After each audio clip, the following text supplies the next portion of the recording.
define strength by volume. More deals, more grind, more noise. But the kind that lasts is quieter. It is the pause before the reply, the breath before the counteroffer, the boundary that protects your values when the market tests them. Well, today on BizBlend listeners with your host Sana, we are looking beneath the highlight reels, where mindset becomes a system and coaching becomes behavior change. So, our guest, Chad Bishop, operates at the sharp end of South Florida luxury, celebrity estates, complex developments, and expectations that don't blink. Yet, he's tethered his success to service, pledging $2 million over a decade. So, if you are building a business and a life you actually want to live inside of, this one's for you. So, let's get honest about strength, clear about mindset, and practical about coaching. So, Chad, welcome to the show, and it is really an honor to have you here with us. It's great to be here. Super, super. Chad, to begin with, um, we often like whenever we talk about sales, real estate, and all this, it's kind of a very high pressure environment in there. So when a seven-figure deal wobbles, just one day from close, 24 hours away, what's your first mental move before any tactical fix? That's a great question.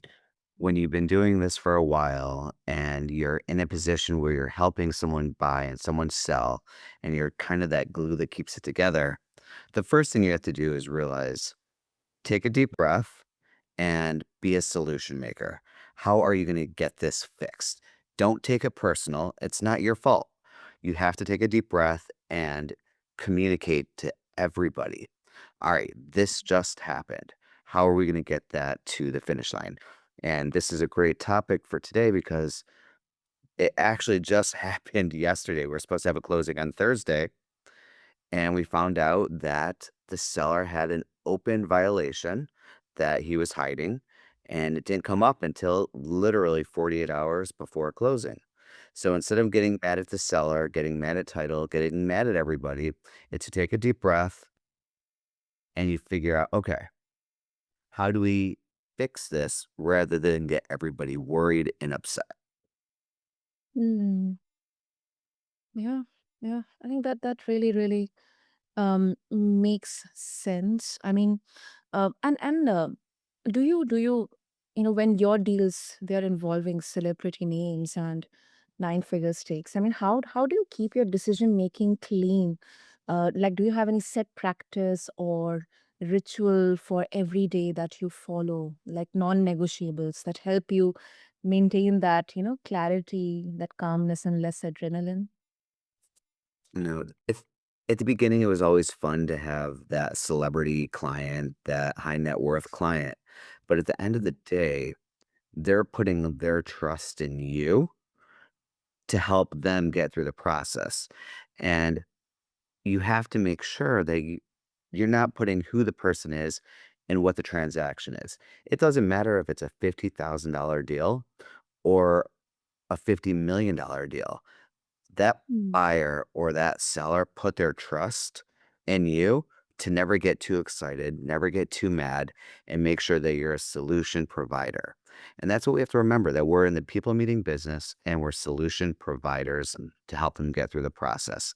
It is typically one of the most expensive things that they're going to sell or buy. So making sure level heads all stay there. Hmm. Yeah, that makes sense. And I think for founders, if I can add on to here is that this is definitely not luxury or I think it's infrastructure, it's process. Like if your nervous system is kind of outsourced to just the notifications on your phone and the constant rush. I think your strategies also as well. So I think that is very important to address here. And now let's go to the luxury market myths, Chad, because this is a very interesting part here. Um, According to you, what's the most overrated skill in luxury real estate? And also, what's the underrated skill that actually moves the needle?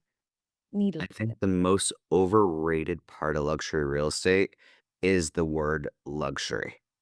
And I think and I know that sounds silly, but luxury real estate, what does it mean? Does it mean and it means something different to everybody. So I like to call it a home at a higher value that you're selling. So it very well. So we just listed a home for 23.5 million on the water. Beautiful home. It's 3 stories, grandfathered in. It is an epic home, and the way we're trying to sell this is epic, not a luxury real estate home. So really kind of positioning it in a different way because everybody today, every social media post, every influencer is using the word luxury, and it's been watered down, the word luxury. So we're coming up with new ways to be special in the market, whether it's epic, magnificent, special, just using words that define the property more so than the word luxury. Hmm.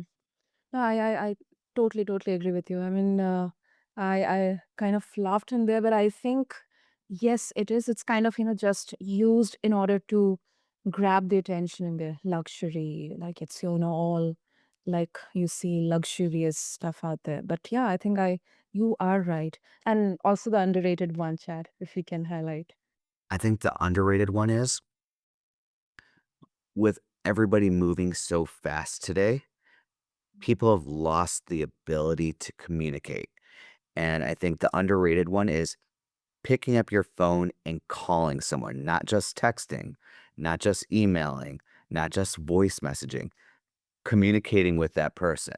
With that said, there are a handful of people that would prefer only to be text or emailed, but I think communication and face to face has been lost.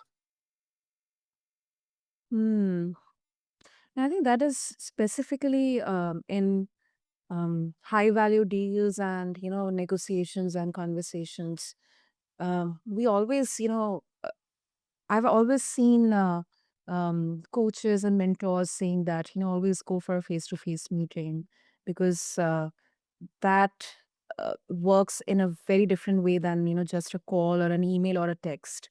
And then on the other hand, when people once again quote unquote go for the luxury deals, especially with celebrities and HNIs or stuff like that, so they assume that this person might be busy, they won't might they won't be able to pick my call. What will they say if I keep on calling them? I think that kind of also creates hesitation in actively pursuing or connecting with them. So, yes, but at the same time, if you're working with a celebrity or someone in higher power, CEO, COO, they have ways to get a hold of them, whether it's their assistant, whether it's a child that has their phone, a spouse. There's a way to get a hold of someone if you need to get a hold of them. Yes, because a lot of time they're on TV, they're in meetings, so getting a hold of them is difficult. But if it is necessary to get a hold of them, there are plenty of ways to do it, and you can't be scared or intimidated by the situation. Definitely, definitely. No, I would like to bring in a bit of a nuance in here, especially because you have pledged $2 million over a decade.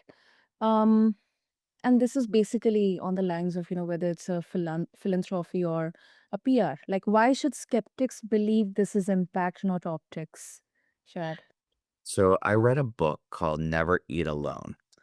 And one of the, I believe it was chapter 2 or 3, was Mhm. gratitude and be gracious. And after I read that, it made me take a step back and figure out what can I do to be gracious. And it started off when I wasn't making any money and it'd come to the end of the year and I was trying to donate money and I just didn't have money to donate. So I spoke to my coach and we found a way that should not hit the pocketbook a lot, but can be gratitude a lot. So we donate 10% of each of our commission check to the charity of the buyer or seller's choice. And if they would like us to, we'll donate it to our own charity of choice. And it made it feel like, okay, so you make 100,000, you're donating 10. If you can't do that, then you shouldn't be donating it, or you should be doing something different. So that was kind of the whole process. And then it came into something that we kept doing, and all the team members started doing it and doing it. And it became habit that we do it every time. So it's not a hoax. It's little by little, increment by increment, is how we grew to give that much money over a decade. Mm, mm. I really appreciate the receipt. Like, uh, uh, inputs and outputs, and then actual tangible outcomes in there, and of course step by step, and over the years, it's just not like in just one go. And I think in a world of virtue signaling, I think this really matters just more than the PR or a simple like a photo op. So I really appreciate that, Chad. And elite performance, um, it often stalls at the founder. Like, what did you stop doing so your team could start winning without you? Because sometimes it kind of becomes a crutch that without the founder's motivation or direction, the team is completely clueless what to do. So with that, Mm-hmm. I sorry about that, guys. I had to shut a door. So that is a great point. And in order to really be a part of the Chad Bishop group, everybody had to go through a disc profile to make sure their personality was aligned with what we're looking to do here. Then after that, they had to go through I call it a test, but it's a 10 question reasons why you're doing real estate, reasons that you want to do this, so that we can pair their disc, their quiz, and then they go through a mentor program on our team to make sure all three things align to be part of the team. And once you get through those three, you become a partner, not an associate. And the goal is if I'm not there, I know Josh is going to handle it the same way, or Lauren's going to handle it the same way. And Brian, Alan, they're all going to do things the same way, and we're not going to lose a beat because it's been engraved for over time. And because of our personalities, it all comes together to work. And not for nothing, we'll all go on meetings together. We try to do things as a group more so than Chad and the team. Everything is done together so that the sellers, buyers, the neighborhoods, the vendors, they all can intertwine and put five faces with the group. Hmm. And also mentioned about the 10 like a questions set of questions in there. What's one system or script you wish you would have codified a year earlier?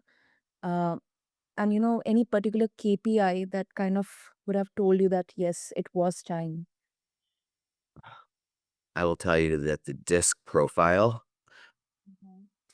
So let me answer that in two ways. One, after being in the business for over a decade, I wish someone would have put me in a direction where I didn't Mhm. test so many little marketing ideas and CRMs and everything. And I very well wish I got pointed in the right direction first.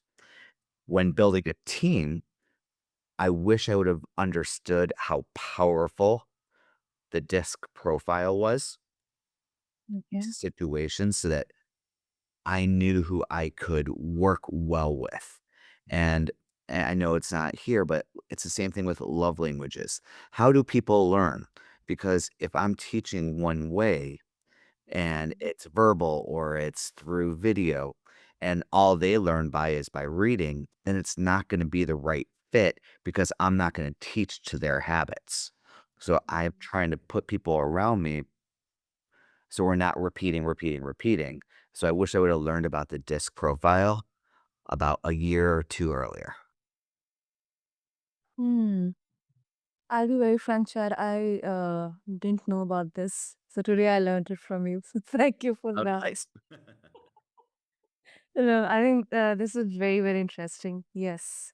It's Um, and yeah, I mean, thank you for being honest, because um, sometimes as a founder, we often, kind of hesitate to um, share our lows or something that we do not know. Like we assume that, as a founder, I should have answers to all the questions, solution to all the problems. But that kind of, becomes a trap. ugh, Uh, the falling on the face a number of times, the not being able to afford the sticky envelopes and you had to lick every single one of them. People just assume you had someone do it for you. yeah, yeah, right. And because on BizBlend we not only talk about business and profits and numbers, but we also try to blend in the health aspect here. Um, and when it comes to luxury markets, Chad, what I um, believe that it reward luxury markets reward 24/7 availability. So is the always on culture a competitive edge or a slow exit from your best work? So, I am not an always on person. I believe that having 3 children, being married, that there have to be boundaries. And my clients up front get to know about that at dinner time and bedtime for the kids, I will return their call if they would like 10:30 at night that night, but I'm gonna be family first from 7 to 9 or whatever it is. And on weekends, my kids play soccer. I want to be there, which brings in the whole I have a team. So the days that I'm off, they will be on. And it really helps bring that 24/7 together.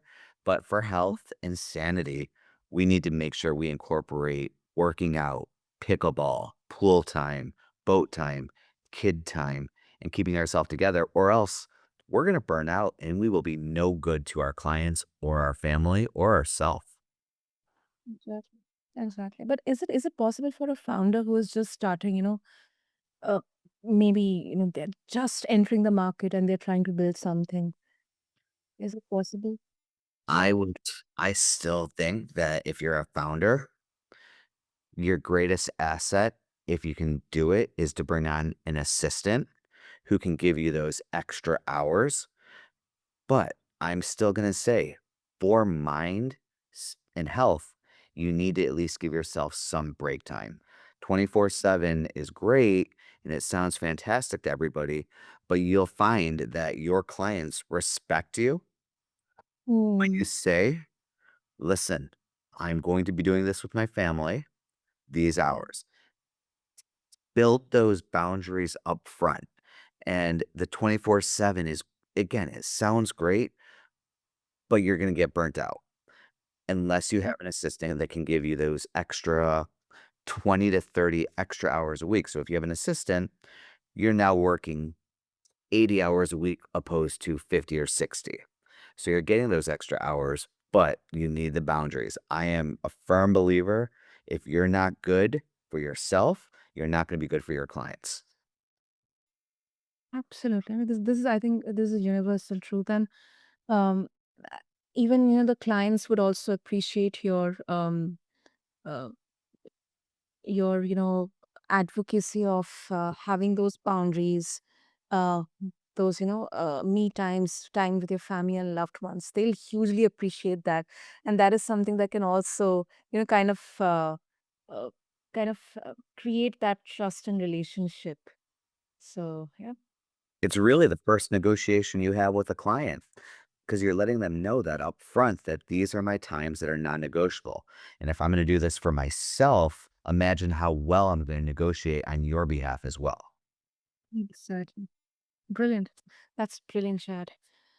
Oh, and before we wrap up, if our listeners, especially all the founders and entrepreneurs who are listening to us, if they would like to connect with you, what would be the easiest way? The easiest way is Chad underscore realtor on Instagram or my website, chadbishopgroup.com. Super. So, listeners, what I'll do for all of you is I'll have all the details in the show notes. So, just refer to them along with this episode on your favorite podcast platform.